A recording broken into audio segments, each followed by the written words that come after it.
Greetings, everyone, and welcome to this episode of In the Community. I'm Jennifer Beck.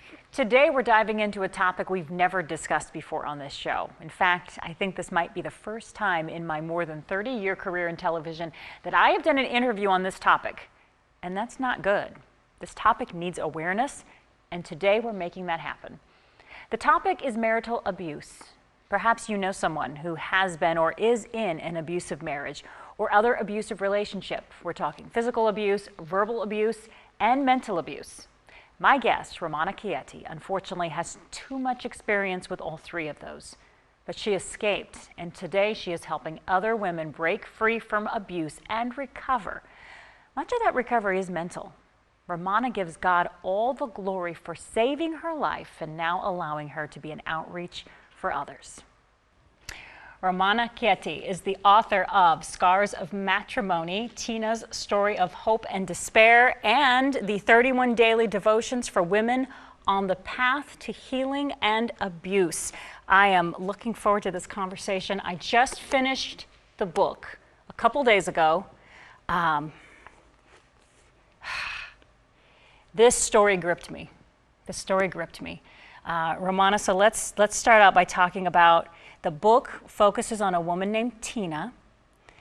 Tina grows up in Kenya in a small village, or a smallish village compared to Mombasa, gets married, has children, but life doesn't go as planned, correct? That's correct. Yes. So, yes, Tina, that's me. Tina is you. And I grew up in a small village in Kenya where we did not have like running water, electric, and even up to now, most of those villages, they still don't have running water.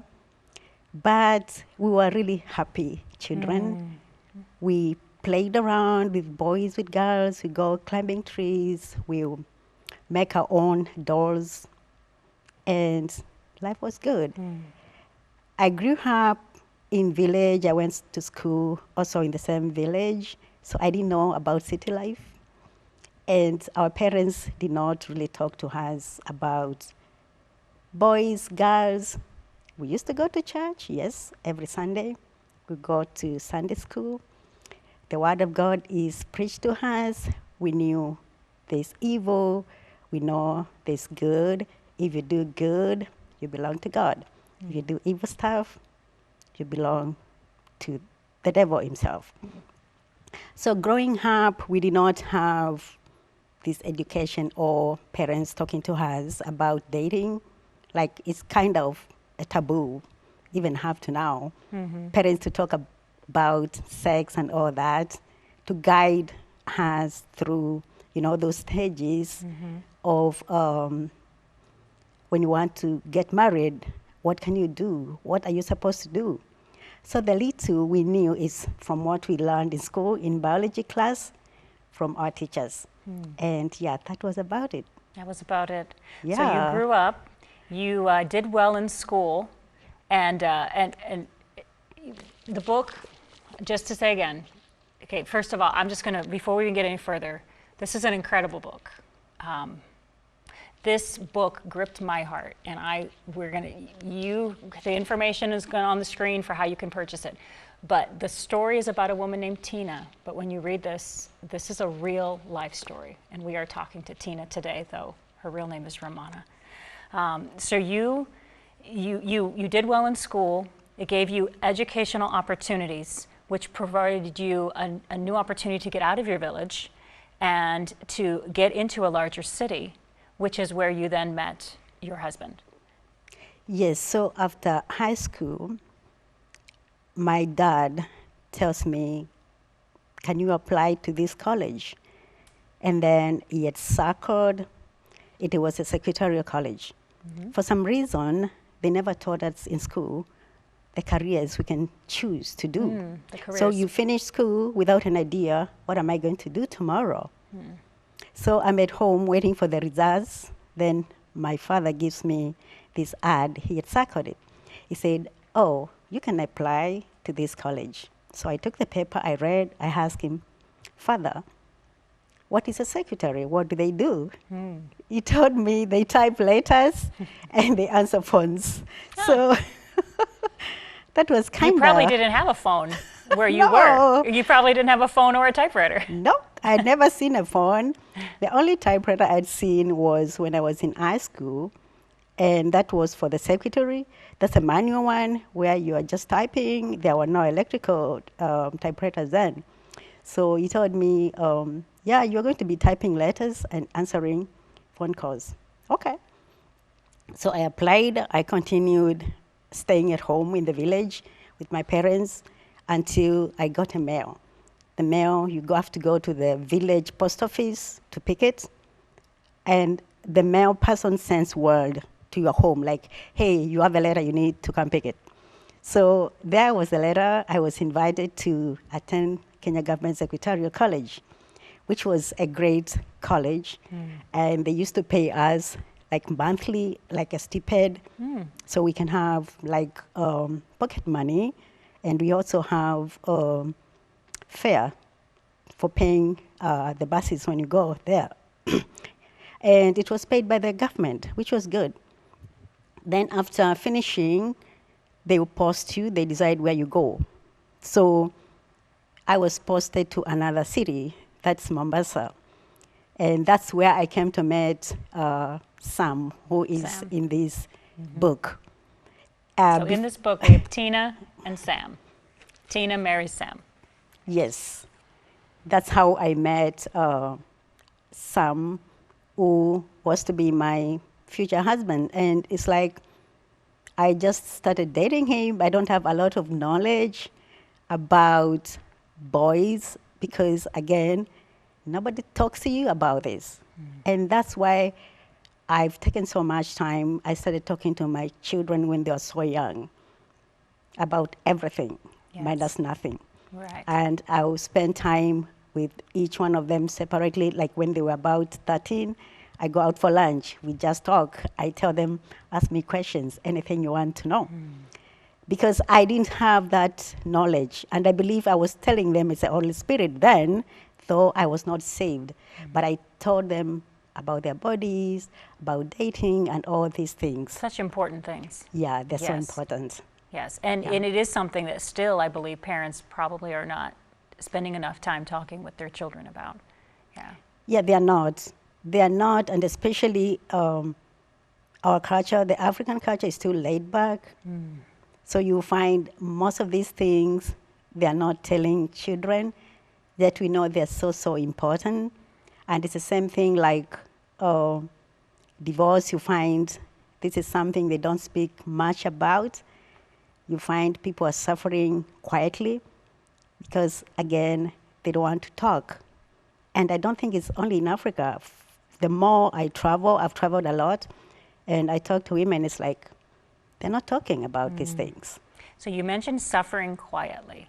Yeah. And that is, you know, kind of a segue into really the heart of what this book became, what it's about.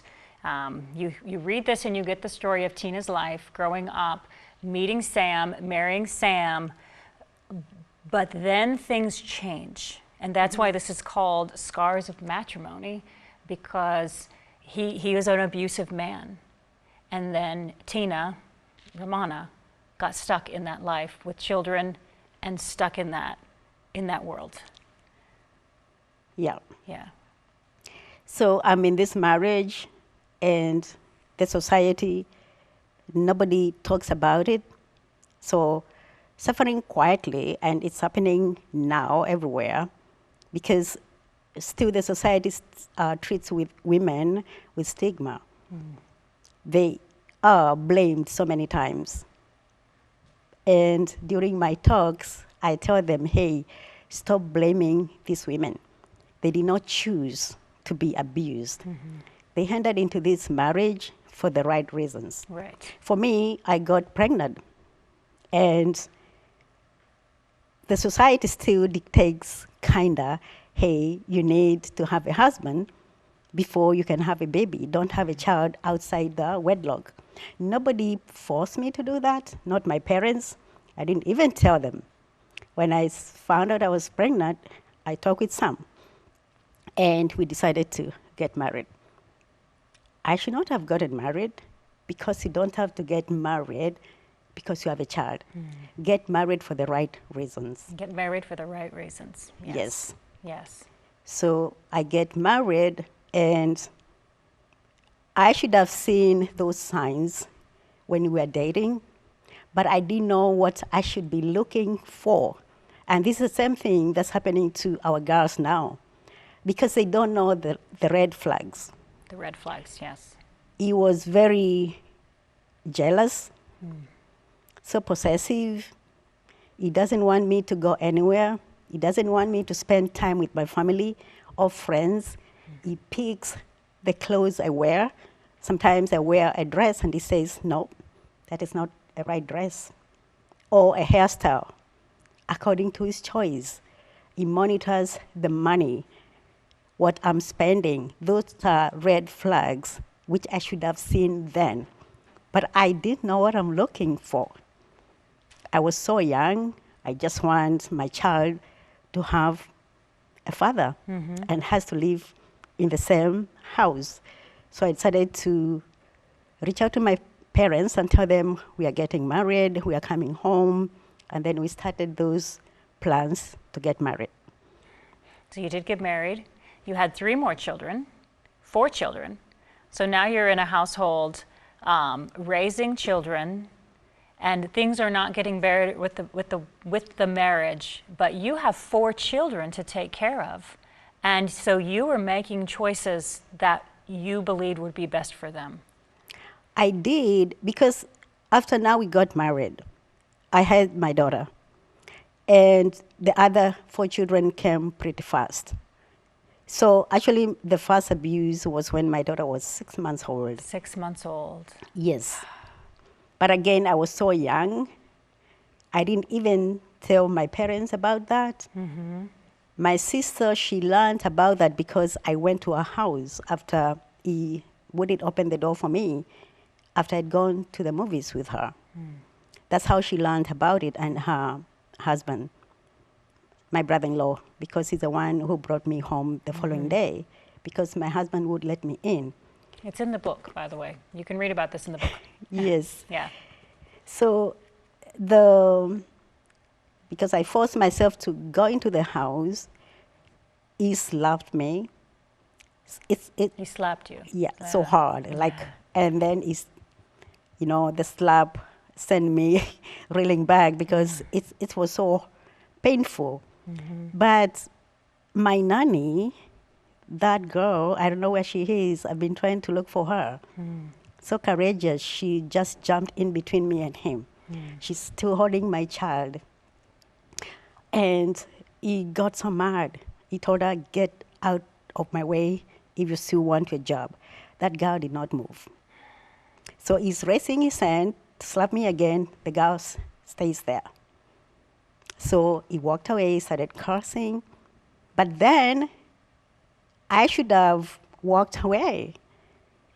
I had only my daughter at that time. But after we talked, I thought, oh, it's okay. Things are going to be better. And I think that is something that happens a lot. Oh, yes. You know, the wife or girlfriend in some cases wants things to be better, believes things will be better. Yeah. And so when he apologizes, Yes. I'm sorry, I won't do that again. We're going to make things fine. So we'll go back to the idea of a dream world. We can make this work. Yeah. We can make this work. So there you were Yes. in that position. Yes. So he says this, but as I write, it's like a small seed. It's being planted, and it comes to be a big, big, big tree later. Yeah. Because it became a big tree. That's the seed of abuse. I thought hey, we've talked about this. Things are going to go back, apologizing, but it didn't. If abuse happens in your life, chances are 99. Actually, I would say 99.9. It's going to happen again. Whatever this person does, whatever he tells you, is going to happen. And that's why I also say You need to find out the background of this person, get to know them so well. Because if they are being abused in the family line, it's going to happen. They have seen that. They have seen their parents abuse their mothers or their brothers abusing their wives. They're going to do the same to you. So before you get into a relationship, find out about this person you are dating. Like whatever you can dig it out. If you feel there is hope for you when you find there are those skeletons in the closet, help this man. They can get counseling if they want to, but don't get married until they get that help. Don't get married until they get that help. Yes. Yes. Yeah. Yes. Again, I keep referring to the book because I really, really encourage you to buy this. The story is just, it was hard. It was hard for me to read this story knowing that this was a real story because it continued for you. You stayed in the household for the good of your children, but he almost killed you. Yes. And I hate to be so blunt, but he did multiple times. And then you finally one day said, after faking death, it was time to get out. Yes. Yes. Yeah. So after my first child and after this abuse, nothing happened. And then my other children, I had them like every year because he didn't want me to plan. He didn't want me to use contraceptives to plan. And again, that's also what abusers do because they want you tied there. They want you with them. So my kids came every year. I had 4 kids. And before I know it, it's like, uh-oh. I have children. I want the best life for them. I don't want to go anywhere. So I tried everything. I'll go for prayers. We'll pray. I'll come back. There's so much animosity. And at some point, it was also financial abuse because I was working. I was doing very well. But we had divided duties on who should do what. Then at some point, he decided, I'm not doing anything. You do everything. So there I am struggling. We had already moved into our own home. And I'm thinking, if I take these children and walk out, how will I feed them? My salary is not enough. So he had you in financial prison, pretty Yes. much. Yes. Yes. Yeah. He did. And that's what abusers do. And every too. time you made money that could help you, he also took that He as did. well. Yes. Yes. So I didn't have like any savings.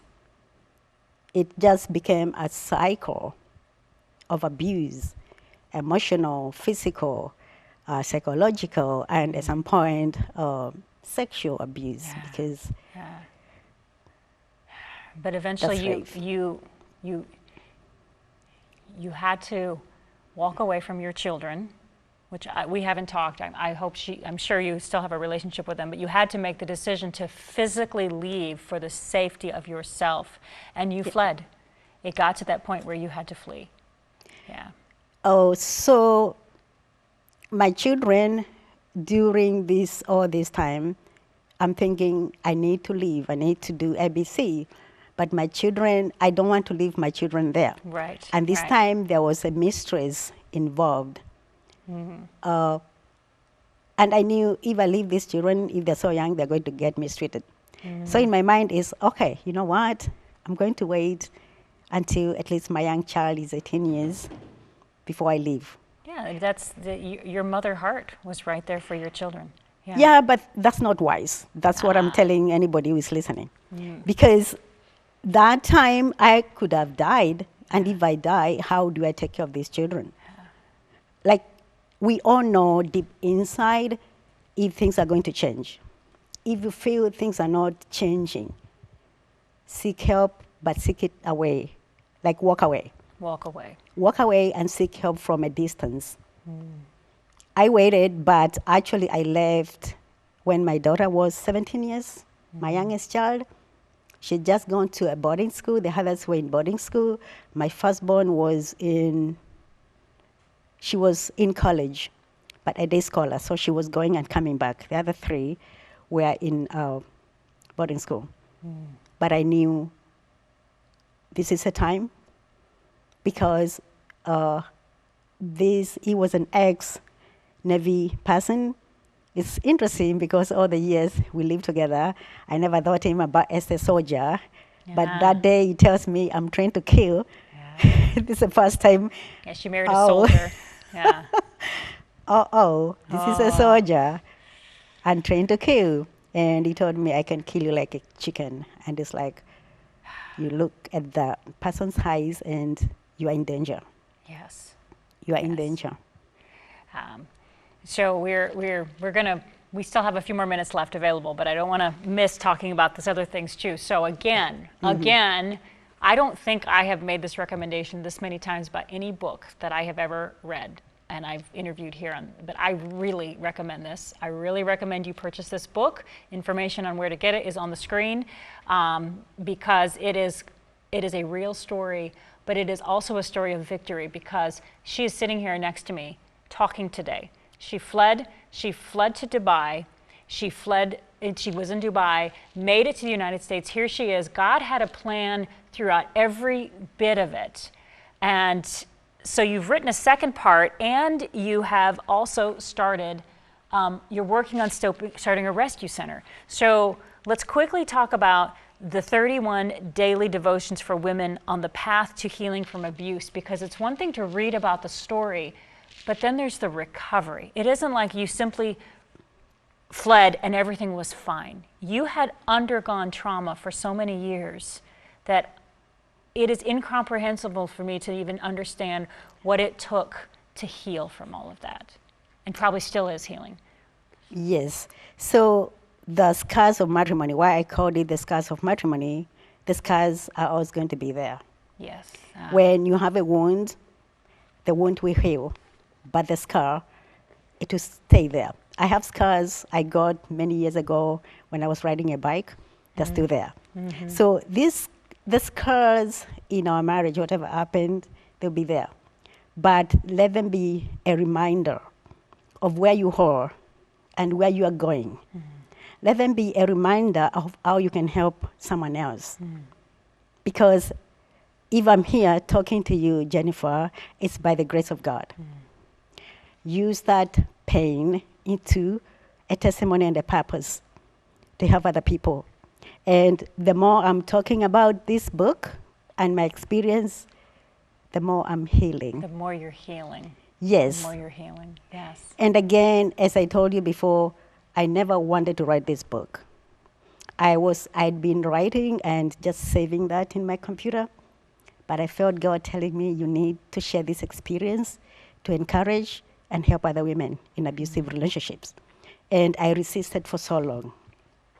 So finally, I sent it to an editor, and I had different emotions. One is I'm feeling exposed. Right. Naked. Yes, very much so. Sure. Yeah. But another one, I'm feeling so relieved, like the weight has been taken off me. So I finally said yes. At the same time, when I was writing this book, that's the time I felt you need to build a shelter for domestic abuse women in Kenya, Africa. And most of all this I was resisting, but I obeyed. Yes. So after I finished the book, The Scars of Matrimony, I thought the women, they need, a place to go back to, something light. Like there's some journaling in this devotional. Journaling, yep, Yeah. journaling in the devotional, yep. So these are scriptures, faith-building scriptures, affirmations, where you can go and say something like, I am strong. And then I've taken the scriptures from the Bible to write about strength, what you are saying about yourself. And I tell them, keep on saying it. Which is, it's so important for women who have been beaten down, their husbands have been telling them so many lies, and it's been pouring into their mind. They have to start speaking God's truths. They have to. Because when you hear something every single day, you are told, you are stupid, you're ugly, nobody will ever look at you, because that's what they say. You start believing them after so long. So that's why I encourage them, read and repeat that about yourself. Yes. Even if you don't feel it, just do it.